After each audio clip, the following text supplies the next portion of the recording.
ஆண்டிப்பட்டி பகுதியில் வறட்சி தொடர்பான ஆய்வுகள் பெயரளவில் நடத்தப்படுவதாக விவசாயிகள் குற்றம் சாட்டியுள்ளனர். தேனி மாவட்டம் ஆண்டிப்பட்டி பகுதியில் வடகிழக்கு பருவமழை பொய்த்துப் போனதால் ஆண்டிப்பட்டி சுற்றுவட்டார பகுதியில் செடிகள் கருகிப் போயிருப்பதாக விவசாயிகள் தெரிவித்துள்ளனர்.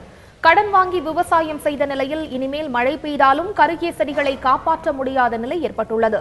வறட்சி மற்றும் நிவாரணம் தொடர்பாக நடத்தப்படும் ஆய்வுகள் பெயரளவில் நடத்தப்படுவதாகவும் விவசாயிகள் புகார் தெரிவித்துள்ளனர்.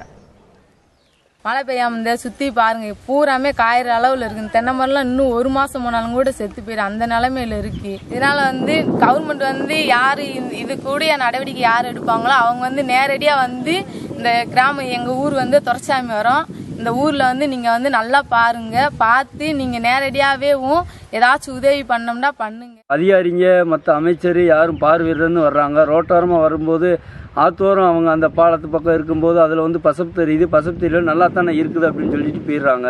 அதை தாண்டி ஆற்ற விட்டு தாண்டி இன்னொரு 2 தோட்டம் தள்ளி உள்ளே போனால் தானே சார் அதனுடைய உண்மை நிலவரம் தெரியும். அதை விட்டுட்டு இவங்க நான் எல்லாமே பசப்பாக இருக்குன்னு சொல்லிட்டு அவங்க வாட்டு போயிடுறாங்க. அதிகாரிகளை போய் கேட்கும்போது அதிகாரியை இந்த வர்றோம் அந்த வரோன்னு இழுத்து அலக்கலை பண்ணுறாங்க. எங்களுக்கு இதுக்கான சரியான பயனாளிக்கு சரியான முறையில் இது பணம் போய் சேரணும் சார். நீங்கள் கொடுக்கறது உங்களுக்கு குறை சொல்லலை, கிடைக்கிற நிவாரணம் கரெக்டான பயனாளிக்கு போய் சேரணுன்றது அது